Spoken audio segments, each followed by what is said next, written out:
ఆత్మస్వరూపులందరికీ నమస్కారం. ఈరోజు సాధనలో వచ్చే కొన్ని రకాలైన ఇబ్బందుల గురించి మాట్లాడుకుందాం. చాలామంది లేడీస్ చీరల మీద వ్యామోహం ఎలా తగ్గించుకోవాలని చెప్తాను కదా, అది చెప్పట్లేదని వెయిట్ చేస్తున్నారని తెలుసు. ఎందుకు చెప్పలేదంటే, ముందు మా ఇంట్లో ఉన్న లేడీస్ మీద నేను ప్రయోగిస్తున్నాను, అది ఎంత వర్కౌట్ అవుతుంది అని. వాళ్ళ నుంచి రెస్పాన్స్ రాలేదు. అయితే ఇంకా భగవంతుడు ఇంకొకటి ఏదైనా చెప్పిస్తాడని ఊరుకుంటున్నాను అనమాట. మీరు ఎదురు చూస్తున్నారని నాకు తెలుసు, గుర్తుందండి నాకు. సాధనలో వచ్చే ఇబ్బందుల గురించి ఈరోజు మాట్లాడదాము. సాధారణంగా అందరూ ధ్యానంలో చెప్పే ఇబ్బందులు ఏంటంటే, ఆలోచనలు ఎక్కువగా వస్తున్నాయని, నిద్ర వస్తుందని, ఎప్పుడైతే ధ్యానం మొదలు పెట్టామో మాకు ఇంకా సమస్యలు ఎక్కువ అవుతున్నాయని, ఇలా రకరకాలు చెప్తూ ఉంటారు. నెక్స్ట్ ఇంకొకటి కూర్చునే విధానం గురించి, సమయం గురించి, ఇలా కొన్ని విషయాలు ఉన్నాయి. ఈరోజు ఒక విషయం మాట్లాడతాను, ఎంత అవకాశం ఉంటే అంత. మొదట కూర్చునే విషయం గురించి వస్తేనండి, భగవద్గీతలో శ్రీకృష్ణుడు చెప్పినట్లు వెన్నుపూస, మెడ, శిరస్సు అన్నీ నిటారుగా పెట్టి పద్మాసనం కానీ, సుఖాసనం కానీ, అర్ధపద్మాసనంలో కానీ కూర్చొని సాధన చేయమని చెప్పడం జరిగింది. కాకపోతే రోజులు గడిచే కొద్దీ దాన్ని కొద్దిగా సవరిస్తూ వచ్చారు అన్ని ధ్యాన పద్ధతుల్లో. అది కూడా మంచి ఉద్దేశంతోనే వాళ్ళు కూడా సవరించారు. ఎందుకంటే ఇది ఫస్ట్ రూలు, ఇలా కూర్చుంటేనే ధ్యానం సిద్ధిస్తుంది అని చెప్తే సాధారణంగా ధ్యానానికి దూరం అయిపోతారు ప్రజలందరూ. అన్నీ మంచి ఆలోచనతోటి, దూరాలోచనతోటి కొంతమంది గురువులు ఎలా కూర్చున్నా పర్వాలేదు అని చెప్తారు. ఆసనంలో నిటారుగా ఎందుకు కూర్చోమంటారు అంటే, సుఖంగా శరీరం మొత్తం వంగిపోయి చక్కగా ఏసీ, ఫ్యాను అన్నీ వేసుకొని ఎప్పుడైతే రెడీ అవుతారో సాధనకి, అంత రిలాక్స్డ్గా కూర్చునేసరికి నిద్ర వచ్చే అవకాశం చాలా ఎక్కువగా ఉంటుంది. అందుకనే పూర్వం గురువులు కఠోరమైన నియమాలు చెప్పడం జరిగింది. కానీ అందులో ఒక్క నియమం చెప్పినా ఇప్పుడు ఎవరు ధ్యానం చెయ్యరు. కాబట్టి కొంచెం సవరింపు జరిగింది. కానీ చిన్న వయసులో ఉన్నవాళ్ళు, కూర్చోగలిగిన వాళ్ళు ఎవరైనా ఉంటే మాత్రం అలాగా నియమాల ప్రకారంగా కూర్చొని చేయటము, అవకాశం ఉంటే ఉదయాన్నే లేచి చేయటము, అంటే పూర్వం ఏ పద్ధతులు అయితే చెప్పారో అవన్నీ చెయ్యగలిగే అవకాశం ఉండి, శారీరకమైన ఆరోగ్యం ఉండి, ఇంట్లో కుటుంబ సభ్యులు సహకరించి, మీకు చుట్టూరా అనుకూలమైన వాతావరణం కనుక ఉంటే అలా చేసుకోవడం కూడా మంచిది. ఇంకా తర్వాత విషయానికి వస్తే, ముసలివాళ్ళు, పెద్దవాళ్ళు, అనారోగ్యంతో ఉన్నవాళ్ళు బాధపడనవసరం లేదు. రమణులు చెప్పింది ఏంటంటే, హృదయాన్ని ఆసనంగా చేసుకోండి అంటారు. ఏ స్థితి అయినా సరే అలాంటి గొప్ప స్థితులన్నీ లాస్ట్కి వచ్చేసరికి హృదయం ఆసనంగా చేసుకునే స్థితి కూడా చాలా సాధన పెరిగాక, మనలోని స్థిరత్వం పెరిగిన తర్వాత వస్తుంది. మొదట్లో ఏ స్థితి కూడా రాదు.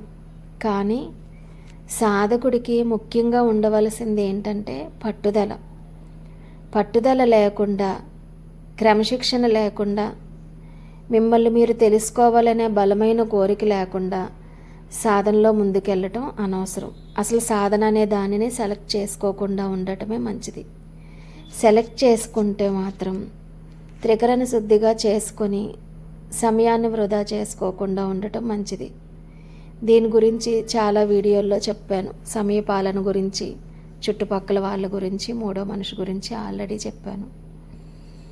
అయితే ఆసనం విషయంలోని మీకు అనుకూలమైన వాతావరణము, మీకు అనుకూలమైన ఆరోగ్య పరిస్థితిని బట్టి మీరు దాన్ని ఎంచుకోండి. ఇంకా సాధన మార్గానికి వచ్చేటప్పటికి మీరు ఆల్రెడీ చేస్తున్న ఏ పద్ధతిలో చేస్తున్నారో ఆ పద్ధతినే కంటిన్యూ చేయండి. ఏ పద్ధతిలోనైనా సరే భగవంతుడు పలుకుతాడు అన్న దానికి ఉదాహరణగానే మీకు ఉల్లిపాయ కథ చెప్పడం జరిగింది. ఇంకా ఆసనం విషయం అలా ఉంటే, అందరూ ఎక్కువగా చెప్పేది ఏంటంటే నిద్ర గురించి. ధ్యానం చేసేటప్పుడు నిద్ర ఎందుకు వస్తుంది అని అంటే, చాలామంది ఏం చెప్తూ ఉంటారంటే శారీరకంగా శ్రమ చేసి అలసిపోవటం వల్ల నిద్ర వస్తుంది అని అంటారు. అది ఒక కారణము. ఇంకా కొన్ని కారణాలు ఉన్నాయని నాకు అనిపించినవి నేను చెప్తున్నాను ఈరోజు.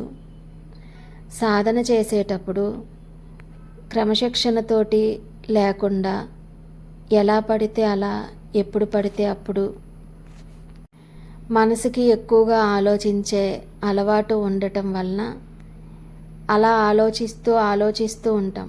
శారీరక శ్రమ లేకపోయినా కూడా మైండ్కి రెస్ట్ ఉండదు. మైండ్ ఆలోచనలతోటి విపరీతంగా అలసిపోయి ఉంటుంది. మీకు తెలుసా, మీరు 10 రోజులు చేసే పని ఒక్కరోజు చేసే సామర్థ్యం ఉన్నవాళ్ళు ఉంటారు.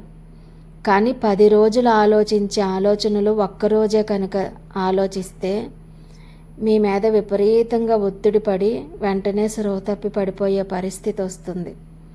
అంటే మెదడు అంత స్ట్రెస్ని తీసుకోలేదు. భౌతికమైన శారీరక శ్రమ కంటే కూడా మానసికమైన ఒత్తిడి, ఆలోచనల యొక్క అలజడి మనిషికి చాలా ఎక్కువగా కృంగదీస్తుంది. ఒకదాని తర్వాత ఒకటి నిమిషానికి ఒక 10,000 ఆలోచనలు ఆలోచించే మనసు ఒక్కసారి సాధనలో కూర్చొని శ్వాసను గమనిస్తూ కానీ మరే పద్ధతిలోనైనా ధ్యానం చేసేటప్పుడు ఆలోచనకి మధ్య విరామం వస్తూ ఉంటుంది. అంత విపరీతంగా ఆలోచనలు చేసి కూర్చోగానే మెదడు వెంటనే రిలాక్స్ అయిపోవడానికి ప్రయత్నం చేస్తుంటుంది. అది ఒక భౌతికమైన కారణం. ఇంకా శారీరకమైన అనారోగ్యం ఏంటంటే వాతపిత్త కఫ దోషాలు, ఎక్కువగా నీరు పట్టిన శరీరము, తలలో ఎక్కువ కఫం ఉన్న వాళ్ళకి, సైనస్ ప్రాబ్లం ఉన్న వాళ్ళకి, ఇలాంటి వాళ్ళకి సాధారణంగానే మత్తి ఎక్కువగా వస్తూ ఉంటుంది. వాళ్ళకి మామూలు సమయాల్లో నిద్ర రాకపోయినా ధ్యానంలోకి వెళ్ళగానే విశ్వశక్తి లోపలికి రాగానే అనుకోకుండా నిద్రలోకి వెళ్ళిపోవడం జరుగుతుంది. ఇది శారీరకపరమైన ఇబ్బంది. దానివల్ల కొంతమందికి వస్తుంది. ఇంకొకటి మొదటే చెప్పాను కదండి, రిలాక్స్గా ఏసీ, ఫ్యాను, మంచి పరుపు అన్నీ వేసుకొని సుఖంగా కూర్చుంటే శరీరం రెస్ట్ తీసుకోవడానికి ఇష్టపడుతుంది. దానివల్ల కూడా మీకు నిద్ర వస్తుంది.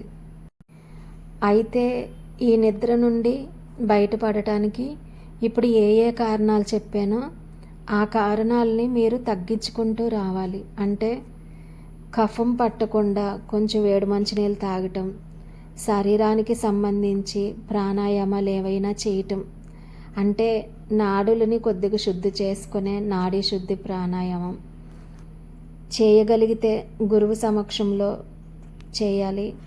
సొంతంగా చేసేవాళ్ళు కూడా చాలా జాగ్రత్తలు తీసుకొని చేయాలి. ఖాళీ కడుపుతో చేయమంటారు. ఎలా పడితే అలాగా ఏది ప్రయోగాలు చేయకూడదు. అవేమీ చేయలేము అనుకుంటే కనీసం వేడి నీళ్ళు తాగినా కూడా కఫం మెల్లమెల్లగా తగ్గుతూ ఉంటుంది. శారీరక విషయంలో అలాంటి ప్రయత్నం చేసి ధ్యానం చేస్తే మంచిది. ఇంకొకటి, బాగా నిద్ర వస్తున్నప్పుడు పనంతా అయిపోయిన తర్వాత మన ధ్యానంలో కూర్చుంటే నిద్ర వచ్చిందంటే కాసేపు నిద్రపోండి. పావుగంట, అరగంట శుభ్రంగా నిద్రపోండి. నిద్ర లేచి అప్పుడు ఫ్రెష్గా ధ్యానంలో కూర్చోండి. అప్పుడు శారీరక బాడలిక, మానసిక ప్రశాంతత, అంటే నిద్రలోని తురియాతీత స్థితికి వెళ్తాం కదా, ఆత్మతో ఐక్యమై ఉంటాం. అక్కడ మనసు పూర్తిగా శాంతించి ఉంటుంది కదా. అప్పుడు నిద్ర నుంచి మేలుకోగానే ఆలోచనల యొక్క అలజడి తక్కువగా ఉంటుంది. నిద్ర యొక్క ప్రభావం కూడా తక్కువగా ఉంటుంది. అందుకే పగలు పడుకునే వాళ్ళైనా రాత్రి పడుకునే వాళ్ళైనా సరే శుభ్రంగా నిద్ర లేచిన తర్వాత వెంటనే ధ్యానానికి కూర్చోండి. అప్పుడు నిద్ర వల్ల వచ్చే ఇబ్బంది తగ్గుతుంది. ఇంకా శారీరకమైన ఇబ్బందులు అంటే అది మీకున్న ఆరోగ్య పరిస్థితులు, అది మీకు మీరుగా తెలుసుకోవాలి. ఇంకొక విషయం ఏంటంటే చాలామంది 2 రోజులు చేస్తారు, 2 రోజులు మానేస్తారు, మళ్ళీ 2 రోజులు చేస్తారు, 2 రోజులు మానేస్తారు. కొంతమంది కొద్ది రోజులు చేసి కొన్ని నెలల తరబడి బ్రేక్ ఇస్తారు. అలా బ్రేక్ ఎక్కువ ఇచ్చే వాళ్ళకి నిద్ర సమస్య ఎక్కువగా ఉంటుంది. మీరు అసలు ఎప్పుడూ కూడా శరీరానికి 3 పూటల ఆరోగ్యం, మీరు 3 పూటల ఆహారం ఎలాగా తింటున్నారో ఖచ్చితంగా మొదటిలో మాత్రము కొన్ని స్థితులు దాటే వరకు క్రమశిక్షణగా సాధన చేయాలి. తర్వాత కూడా క్రమశిక్షణగా చెయ్యాలి. కానీ మొదట్లో మాత్రం ఇది సీరియస్గా తీసుకోవాలి. ముఖ్యంగా నిద్ర రావటానికి ముఖ్యమైన కారణం బ్రేక్ ఇవ్వటం వల్ల. సాధనకి మధ్య విరామం అంటే ఈరోజు ధ్యానం చేసి రేపు మానేయటం అలా చేయకూడదు. ఇక్కడ మీకు ఒకటి నేను చెప్తానండి. నాకు తెలిసిన వాళ్ళ ఇంట్లో వేరే మార్గంలో సాధన చేసిన వాళ్ళు నాకు తెలుసు. వాళ్ళ ఇంట్లో వాళ్ళ కుటుంబ సభ్యులు ఒకరు మరణించినప్పుడు కూడా ఆ రోజు కూడా వాళ్ళు గురువుకి ఇచ్చిన మాట ప్రకారం ధ్యానం చేశారండి. ఎంతో బాధతోటి దుఃఖంతో ఏడిచేడిచి కూడా వాళ్ళు ధ్యానంలో కూర్చునే సమయం రాగానే శవాన్ని అలా ఉంచి వాళ్ళు లోపలికి వెళ్ళి కూర్చొని ధ్యానంలో కూర్చున్నారు. అంటే గురువు చెప్పిన నియమాలని అంత డిసిప్లైన్గా పాటించే వాళ్ళు కొంతమంది ఉన్నారు. అయితే కొన్ని ధ్యాన పద్ధతుల్లోనే మీకు అసలు బ్రేక్ ఉంటే చాలా ఇబ్బంది వస్తుంది అని గురువు చెప్పటం వల్ల మిగిలిన పద్ధతుల్లో పాటిస్తున్నారు. కానీ అన్ని ధ్యాన పద్ధతుల్లోకి వచ్చేసరికి ఇది చాలా సులువైన ధ్యాన పద్ధతి, దీనికి ఎలాంటి నియమాలు పాటించిన అవసరం లేదు అని కొంతమంది భ్రమపడుతున్నారు. గుర్తుపెట్టుకోండి, భౌతికంగా 10 రూపాయలు సంపాదించడానికే ఈ రోజుల్లో మనిషి చాలా కష్టపడాల్సి వస్తుంది. ఏది సంపాదించడానికైనా భౌతికమైన విషయాలకే మనకి ఎంత సమయం పడుతుంది కదా. అలాంటిది ఆధ్యాత్మికంగా అంతరంగంని పరిశుద్ధం చేసుకొని భగవంతుడి విషయంలోని మరి ఇంకెంత నియమాలు పద్ధతులు పాటించకపోతే ఎలాగా. ఎవరికి వాళ్ళు క్రమశిక్షణ తప్పితే మాత్రం ఎవరికి వాళ్ళే ఇది స్ట్రిక్ట్గా ఫాలో అవ్వాలి. కేవలం ధ్యానం చేయటానికి ఇష్టపడరు ప్రజలు అనేసే చాలామంది నియమాలు చెప్పడానికి భయపడతారు. కానీ చాలా నియమాలు పాటించటం వల్ల మనం సాధనలో ఎంతో పురోభివృద్ధి చెందుతామండి. ఇది మాత్రం నేను ఖచ్చితంగా మీకు గట్టిగా చెప్పదలుచుకున్నాను. అందుకని ఈరోజు గట్టిగా చెప్తున్నాను. అందరూ కూడా నియమానుసారంగా ప్రతిరోజు, అసలు ఇంట్లో ఎవరైనా చనిపోయినప్పుడు కూడానండి, ఒక రోజంతా ఉన్నా కూడా కనీసం ఎవరైనా వచ్చి మంచినీళ్ళు గ్లూకోజ్ నీళ్ళైనా మనకిస్తారు. ఎందుకంటే శరీరం నీరసపడిపోకూడదని. అలాగే సాధనలోని ఒక్కొక్క పార్శ్వాన్ని దాటుకుంటూ మనం ముందుకెళ్ళేటప్పుడు ఎట్టి పరిస్థితుల్లోని బ్రేక్ రాకూడదు. అంత కఠినమైన సందర్భాలలో తప్పితే మ్యాక్సిమం మీ వంతు కృషి మీరు చెయ్యండి. మ్యాక్సిమం కనీసం ఏదైనా ఇబ్బంది వచ్చినప్పుడు పావుగంట అయినా సరే ధ్యానంలో కూర్చోవటానికి ప్రయత్నించండి. అలా బ్రేక్ ఇవ్వకుండా 2-3 సంవత్సరాలు కనుక సాధన చేస్తే పట్టుదలతోటి మీరు ఈ నిద్రని ఈజీగా జయించగలుగుతారు. కానీ ఆ క్రమశిక్షణ లేకుండా కొద్ది రోజులు చేసేసే క్వశ్చన్ అడుగుతూ ఉంటారు. నేను అన్ని వీడియోల్లో చెప్పేది అదే. అసలు ఒక పద్ధతిగా చేసుకొని వెళ్ళాక అప్పుడు మీకు క్వశ్చన్ రావాలి. మీకు దీని గురించి ఒక గౌతమ్ బుద్ధుడు కథ చెప్తాను. గౌతమ్ బుద్ధుడు ఒక 50-60 మంది శిష్యులను కూర్చోబెట్టుకొని అతని ఆశ్రమంలో సాధన గురించి ప్రతిరోజు ఆత్మబోధ చేస్తూ ఉండేవారు. అప్పుడు ఒక కొత్తగా ధ్యానం నేర్చుకోవాలని ఒక అతను వచ్చి అక్కడ కూర్చొని ధ్యానం చేసి అతనికి కొన్ని సందేహాలు రాగానే గౌతమ్ బుద్ధుని దగ్గరికి వెళ్ళి, అయ్యా నేను మీకు ఒక డౌట్ అడగాలనుకుంటున్నాను అని చెప్పేసి అడుగుతాడు. అడిగితే అప్పుడు గౌతమ్ బుద్ధుడు అంటాడు, ఇక్కడ 50 మంది కూర్చున్నారు కదా, వీళ్ళందరూ లైన్గా అడుగుతారు. వీళ్ళందరూ అడగటం అయిపోయిన తర్వాత నీ వంతు వస్తుంది, అప్పుడు నీకు చెప్తాను నేను సమాధానం అని అప్పటి వరకు ఆ చెట్టు కింద వెళ్ళి ధ్యానం చేసుకో అని చెప్పి ఒక చెట్టు చూపించి అక్కడ ధ్యానం చేసుకోమని అంటాడు. అంటే అతను అలాగే అని చెప్పి, పూర్వకాలం గురువు అంటే భక్తి శ్రద్ధ ఉండేది కదండి, తర్కానికి అవకాశం ఇవ్వకుండా ఆ శిష్యుడు అలాగే వెళ్ళి చెట్టు కింద కూర్చొని ధ్యానం చేసుకునేవాడు. అయితే ప్రతిరోజు అలా ముందొచ్చి అడుగుదామని చూసేవాడు. ఇంకా సందేహాలు అడుగుతున్న వాళ్ళు కనిపించేసరికి వెళ్ళి కళ్ళు మూసుకొని 1, 2 గంటలు 3 గంటలు అలా మౌనంగా ధ్యానం చేసుకునేవాడు. తన ధ్యానం నుంచి లేచి చూసేసరికి ఇక్కడ శిష్యులు ఉండేవారు కాదు, గౌతమ బుద్ధుడు ఉండేవాళ్ళు కాదనమాట. అందరూ ఎవరి మట్టుకు వాళ్ళు వెళ్ళిపోయేవాళ్ళు. అలా కొన్ని నెలలు సాధన చేసిన తర్వాత ఒకరోజు గౌతమ బుద్ధుడు ఆ సాధకుడిని రమ్మని పిలుస్తాడు. నువ్వు ఇంత క్రితం ఏదో సందేహాన్ని అడగాలనుకున్నావు కదా నన్ను, నువ్వు ప్రతిరోజు నీ వంతు వచ్చేసరికి నువ్వు గాఢమైన ధ్యానంలో ఉంటున్నావు, అందుకని నేను డిస్టర్బ్ చేయట్లేదు, నీ సందేహం ఏంటి నాయనా అని అడుగుతారు. స్వామి, ఇంతకుముందు నేను సరిగా సాధన చేయకపోవటం వల్ల ఏవేవో అనుమానాలు ఉండేవి, కానీ ప్రతిరోజు ఒకే సమయానికి ఒకే పద్ధతిలో నేను ధ్యానంలో కూర్చొని క్రమశిక్షణతో సాధన చేసిన తర్వాత నాలోని అనంతమైన ప్రశాంతత, మౌనమే కనిపిస్తున్నాయి, కానీ నాకు ఎలాంటి సందేహము కలగట్లేదు. ఏదైనా చిన్న సందేహం కలిగినా కూడా అది కూడా కరిగిపోతుంది, అది అడిగేటటువంటి పెద్ద విషయం కాదని అనిపిస్తుంది స్వామి. ఈ రకమైన మార్పు వచ్చింది, ఇది తప్పంటారా అని అడుగుతాడు. అడిగితే, కాదు, నీది చాలా కరెక్ట్గా నువ్వు చెప్పావు, అలాగే సాధన చేసుకో నాయనా అని చెప్పేసి గౌతమ్ బుద్ధుడు ఎంతో సంతోషపడతాడనమాట. అలా ఏంటంటే 5 నిమిషాలు చేసి 10 నిమిషాలు చేసి ఏదో కొద్దిగా పైన చేసి చాలామంది అపోహపడుతూ ఉంటారు. అంటే అక్కడ తెలియనితనమే, నేను తప్పు పట్టట్లేదు, కానీ ఏదైనా సరే మనకి చిన్న చిన్న విషయాలే మనకి రిజల్ట్ రావాలంటే టైం తీసుకుంటాం కదా.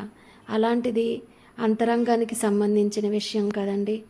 ఆలోచనల్ని, నిద్రని, కుటుంబ వ్యవస్థని, సమాజాన్ని అన్నిటిని బ్యాలెన్స్ చేసుకుంటూ మనం సాధన చేసుకునేటప్పుడు అన్ని వైపుల నుండి సమస్యలు వస్తాయి. దానిని కొంచెం జాగ్రత్తగా పరిశీలించి దాన్ని ముందుకు తీసుకువెళ్ళటానికి, మనం సాధనని ముందుకు తీసుకెళ్ళటానికి మనకి ఆ సమయంలో పట్టుదల చాలా ఎక్కువగా ఉండాలి. పట్టుదల లేకపోతే ఏమవుతుందంటే మాయలో పడిపోతాం. ఇంతకుముందు కథలో చెప్పాను కదా, మన సమాజం ఏంటంటే పీతల సంఘం. మనం ఒక్క అడుగు ముందుకు వేస్తుంటే మన వెనకాతల 4 అడుగులు వెనక్కి లాగుతూ ఉంటాయి.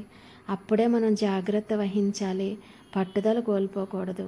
భోజనం చేసేటప్పుడు ప్రయాణాల్లో అది చూసారా, ఎక్కడా ప్లేస్ లేకపోయినా ఏదో ఒక మూల నించోనైనా గబగబా 4 ముద్దలు తినేస్తాం.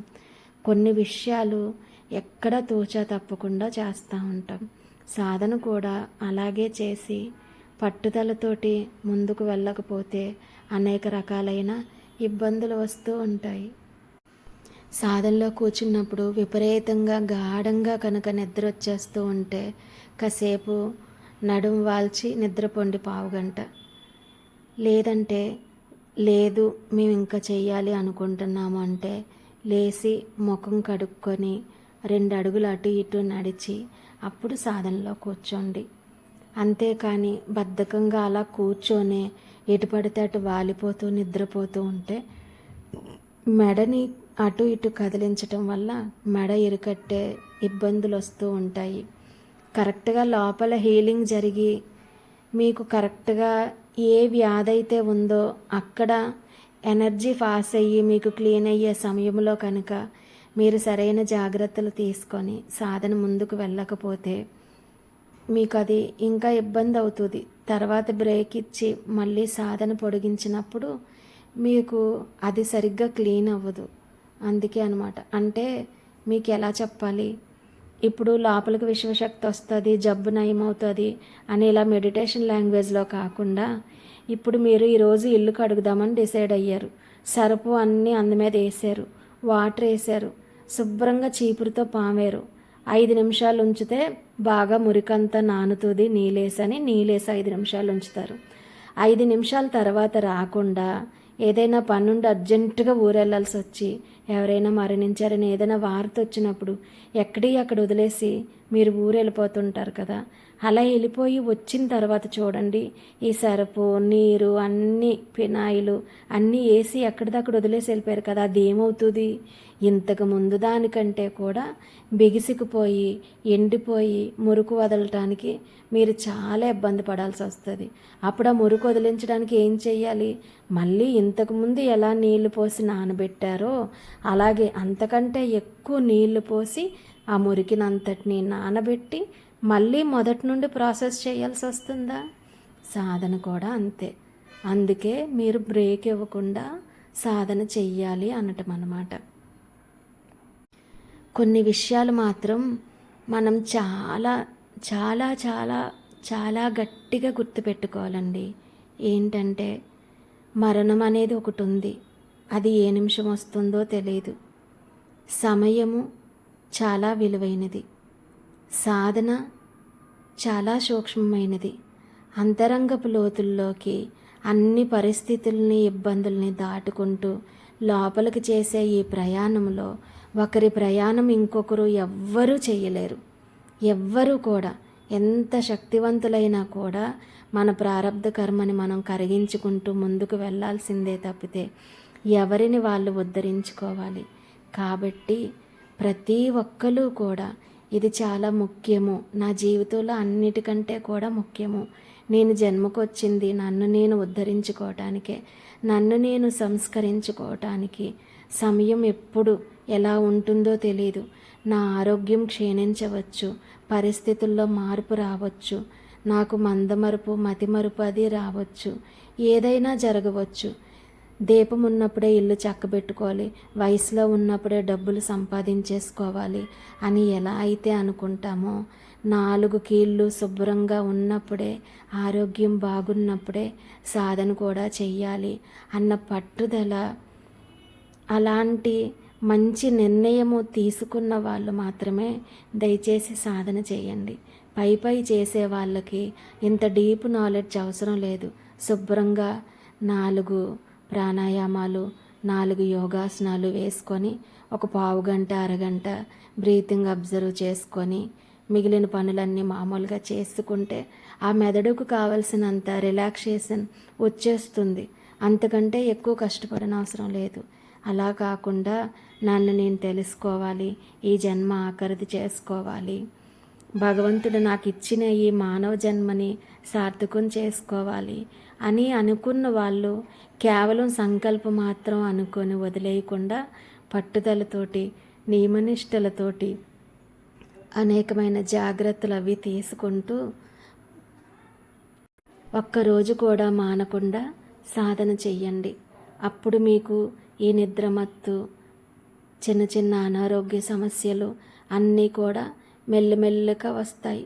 ఇప్పుడు బాగా ఎండిపోయిన దాన్ని క్లీన్ చేసేటప్పుడు మొదటి రోజు కొంచెం వదులుతుంది మురికి, రెండవ రోజు ఇంకొంచెం వదులుతుంది. బాగా ఎండిపోయిన సిమెంట్ అయినా ఏదైనా మనం గోకి కడుగుతూ ఉంటాం చూడండి, అది ఒక్కసారిగా వదలదు. మన సాధనలో కూడా మానసికమైన ప్రశాంతత అయినా, మన యొక్క సంస్కార బలాలైనా సరే, అంటే మన గుణాలలో మార్పు అయినా, ఆరోగ్యంలో మార్పు అయినా, ఏవైనా కూడా అలా గట్టిగా ఎండిపోయి తుప్పు పట్టేసినట్లుగా ఉన్నవి ఒక్కసారిగా వదలవు. నువ్వు చేసే ప్రయత్నము, నువ్విచ్చే టానిక్ చిన్నదే అయ్యుండి లోపల జబ్బు తీవ్రంగా ఉంటే అది టైం పడుతుంది కదా. అలాగే నీ సాధన నీకు అర్థమయ్యేలాగా ఫలించటానికి కూడా కొంత సమయం పడుతుంది. ప్రయత్నం గట్టిగా ఉండాలి. నువ్వు చేసేది నియమనిష్టలతోటి ఉండాలి. ప్రతిదానికి కూడా నేను క్లీనింగ్ చేసేదాన్నే ఎగ్జాంపుల్గా ఇస్తున్నాను. ఎందుకంటే ఇప్పుడు మనం సాధనలో చేసుకునేది అదే. మనం నిష్కామ సేవ చేసేటప్పుడు, నిష్కామ పూజ చేసేటప్పుడు, ఏ ఫలితం ఆశించకుండా చేసేటప్పుడు మొట్టమొదటిగా జరిగేది ఏంటంటే అంతరంగం పరిశుద్ధమవుతుంది. అది ఏంటి? క్లీనింగ్ ప్రాసెస్సే కదా. మెల్లిమెల్లిగా మనకున్న గుణాలలో మార్పు వస్తుంది, ఆరోగ్యంలో మార్పు వస్తుంది. ఇవన్నీ జరుగుతాయి. కాకపోతే నాలెడ్జ్ ఎక్కువ సంపాదించేసుకున్నారు ఇప్పుడున్న ప్రజలందరూ కూడా. ఎక్కువ నాలెడ్జ్ వినేసి, ఎక్కువ అనుభవాలు వినేసి, మాయలు, మంత్రాలు, సిద్ధులు, ఎక్స్పీరియన్సెస్ ఇలాంటివన్నీ తెలిసేసుకొని మన ప్రయత్నము ఎంత ఉంది అన్న విషయం ఆలోచించకుండా ఫలితం మీద ఒక ఎక్స్పెక్టేషన్స్ తోటి చేయటం వల్ల నేను బాగా చేసినా కూడా నాకు సాధన సరిగా వర్కౌట్ అవ్వట్లేదు అని అపోహపడుతూ ఉంటారు. ఒక ధ్యాన పద్ధతిలో నుంచి ఇంకో ధ్యాన పద్ధతిలోకి జంప్ అయిపోతూ ఉంటారు. చూడండి, ఎప్పుడైనా సరే మనకి ఒకటి సరిగ్గా రావట్లేదు అని అంటే మన ప్రయత్నంలో ఎక్కడ లోపం ఉంది అని మొదట ఆలోచించాలి. మనం తీవ్రంగా ధ్యానం చెయ్యాలి.